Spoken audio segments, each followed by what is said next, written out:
birthday celebration. A clear, perfect day with a gentle breeze and a sunny sky greeted Princess Ozma as she wakened next morning, the anniversary of her birth. While it was yet early, all the city was astir and crowds of people came from all parts of the land of Oz to witness the festivities in honor of their girl ruler's birthday. The noted visitors from foreign countries who had all been transported to the Emerald City by means of the magic belt were as much a show to the Ozites as were their own familiar celebrities, and the streets leading from the royal palace to the jeweled gates were thronged with men, women, and children to see the procession as it passed out to the green fields where the ceremonies were to take place. And what a great procession it was! First came 1,000 young girls, the prettiest in the land, dressed in white muslin, with green sashes and hair ribbons, bearing great baskets of red roses. As they walked, they scattered these flowers upon the marble pavements, so that the way was carpeted thick with roses for the procession to walk upon. Then came the rulers of the 4 kingdoms of Oz, the Emperor of the Winkies, the Monarch of the Munchkins, the King of the Quadlings, and the Sovereign of the Gillikins, each wearing a long chain of emeralds around his neck to show that he was a vassal of the ruler of the Emerald City. Next marched the Emerald City Cornet Band, clothed in green and gold uniforms and playing the Ozma two-step. The Royal Army of Oz followed, consisting of 27 officers, from the Captain General down to the lieutenants. There were no privates in Ozma's army because soldiers were not needed to fight battles, but only to look important, and an officer always looks more imposing than a private. While the people cheered and waved their hats and handkerchiefs, there came walking the royal Princess Ozma, looking so pretty and sweet that it is no wonder her people love her so dearly. She had decided she would not ride in her chariot that day, as she preferred to walk in the procession with her favored subjects and her guests. Just in front of her trotted the living blue bear rug owned by old Dinah, which wobbled clumsily on its 4 feet because there was nothing but the skin to support them, with a stuffed head at one end and a stubby tail at the other. But whenever Ozma paused in her walk, the bear rug would flop down flat upon the ground for the princess to stand upon until she resumed her progress. Following the princess stalked her 2 enormous beasts, the Cowardly Lion and the Hungry Tiger, and even if the army had not been there, these 2 would have been powerful enough to guard their mistress from any harm. Next marched the invited guests, who were loudly cheered by the people of Oz along the road, and were therefore obliged to bow to right and left almost every step of the way. First was Santa Claus, who, because he was fat and not used to walking, rode the wonderful sawhorse. The merry old gentleman had a basket of small toys with him, and he tossed the toys one by one to the children as he passed by. His Ryls and Knooks marched close behind him. Queen Zixie of Ix came after. Then John Doe and the cherub with the rubber bear named Para Bruin strutting between them on its hind legs. Then the Queen of Merryland, escorted by her wooden soldiers. Then King Bud of Noland and his sister, the Princess Fluff. Then the Queen of Ev and her 10 royal children. Then the Braided Man and the Candy Man side by side. Then King Dox of Foxville and King Kikabray of Duncaton, who by this time had become good friends. And finally Johnny Dewett in his leather apron, smoking his long pipe. These wonderful personages were not more heartily cheered by the people than were those who followed after them in the procession. Dorothy was a general favorite, and she walked arm in arm with the Scarecrow, who was beloved by all. Then came Polychrome and Button-Bright, and the people loved the Rainbow's pretty daughter and the beautiful blue-eyed boy as soon as they saw them. The Shaggy Man in his shaggy new suit attracted much attention because he was such a novelty. With regular steps tramped the Machine Man Tick-Tock, and there was more cheering when the Wizard of Oz followed in the procession. The Wogglebug and Jack Pumpkinhead were next, and behind them Glinda the Sorceress, and the Good Witch of the North. Finally came Billina with her brood of chickens, to whom she clucked anxiously to keep them together and to hasten them along so they would not delay the procession. Another band followed, this time the Tin Band of the Emperor of the Winkies, playing a beautiful march called There's No Plate Like Tin. Then came the servants of the royal palace in a long line, and behind them all the people joined the procession and marched away through the emerald gates and out upon the broad green. Here had been erected a splendid pavilion with a grandstand big enough to seat all the royal party and those who had taken part in the procession.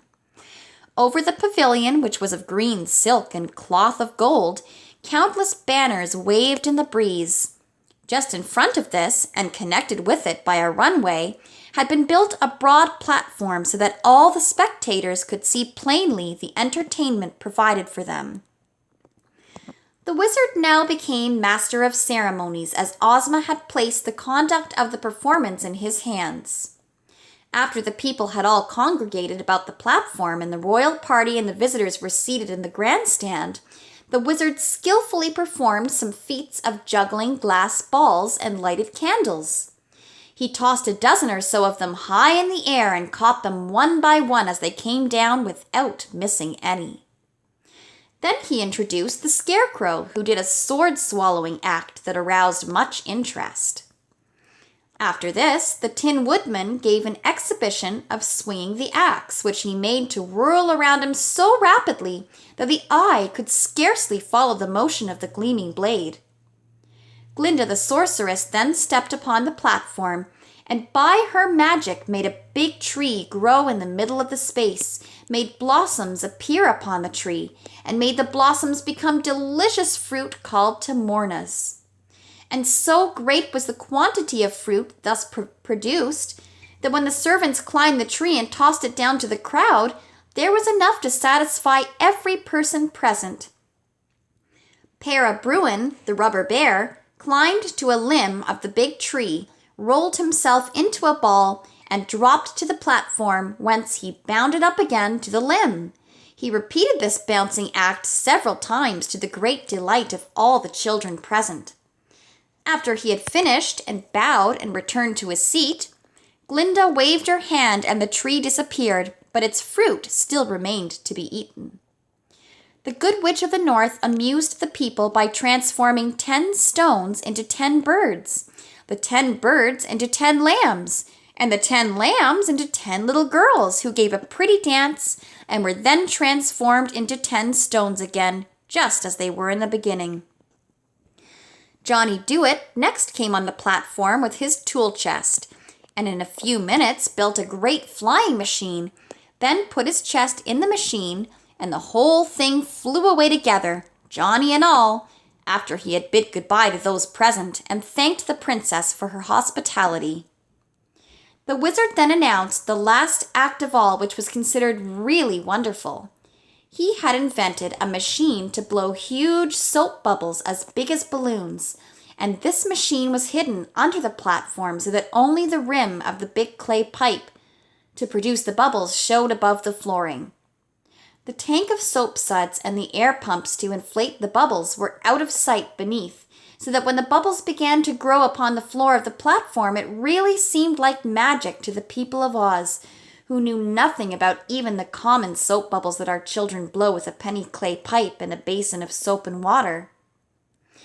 The wizard had invented another thing. Usually soap bubbles are frail and burst easily, lasting only a few moments as they float in the air. But the wizard added a sort of glue to his soap suds, which made his bubbles tough. And as the glue dried rapidly when exposed to the air, the wizard's bubbles were strong enough to float for hours without breaking. He began by blowing, by means of his machinery and air pumps, several large bubbles which he allowed to float upward into the sky, where the sunshine fell upon them and gave them iridescent hues that were most beautiful. This aroused much wonder and delight because it was a new amusement to everyone present, except perhaps Dorothy and Button-Bright, and even they had never seen such big, strong bubbles before. The wizard then blew a bunch of small bubbles and afterward blew a big bubble around them so they were left in the center of it. Then he allowed the whole mass of pretty globes to float into the air and disappear in the far distant sky. "That is really fine," declared Santa Claus, who loved toys and pretty things. "I think, Mr. Wizard, I shall have you blow a bubble around me. Then I can float away home and see the country spread out beneath me as I travel. There isn't a spot on earth that I haven't visited, but I usually go in the nighttime, riding behind my swift reindeer. Here is a good chance to observe the country by daylight while I am riding slowly and at my ease." "Do you think you will be able to guide the bubble?" asked the wizard. "Oh yes, I know enough magic to do that," replied Santa Claus. "You blow the bubble with me inside of it, and I'll be sure to get home in safety." "Please send me home in a bubble too," begged the Queen of Merryland. "Very well, madam. You shall try the journey first," politely answered old Santa. The pretty wax doll bade goodbye to the Princess Ozma and the others and stood on the platform while the wizard blew a big soap bubble around her. When completed, he allowed the bubble to float slowly upward, and there could be seen the little Queen of Merryland sitting in the middle of it and blowing kisses from her fingers to those below. The bubble took a southerly direction, quickly floating out of sight.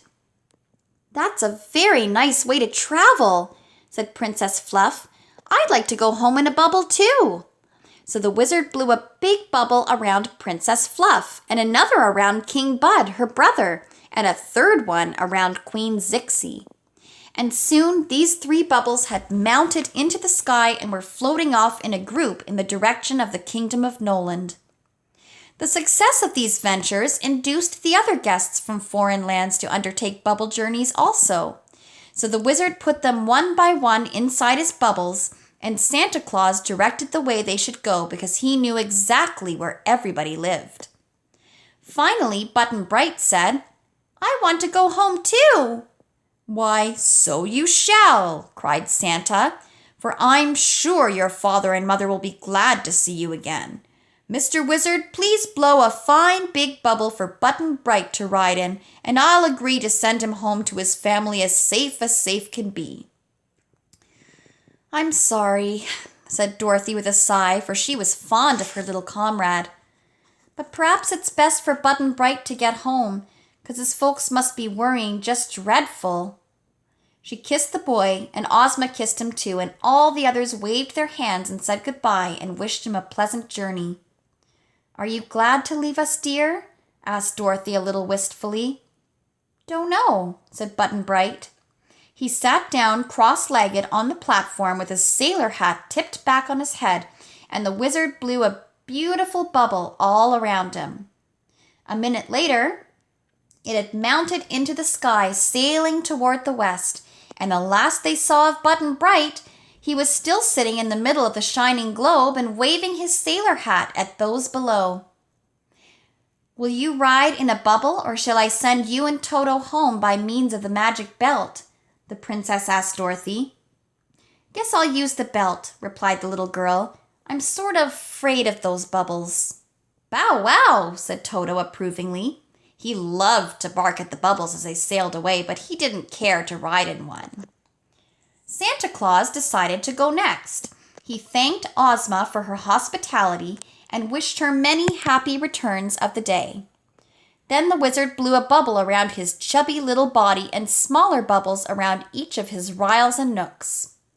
As the kind and generous friend of children mounted into the air, the people all cheered at the top of their voices, for they loved Santa Claus dearly. And the little man heard them through the walls of the bubble and waved his hands in return as he smiled down upon them. The band played bravely while everyone watched the bubble until it was completely out of sight. "How about you, Polly?" Dorothy asked her friend. "Are you afraid of bubbles too?" "No," answered Polychrome, smiling.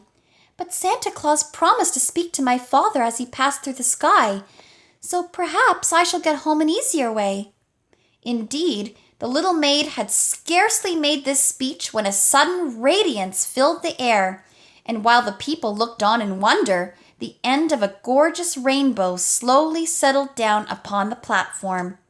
With a glad cry, the rainbow's daughter sprang from her seat and danced along the curve of the bow, mounting gradually upward, while the folds of her gauzy gown whirled and floated around her like a cloud and blended with the colors of the rainbow itself. "Goodbye, Ozma! Goodbye, Dorothy!" cried a voice they knew belonged to Polychrome.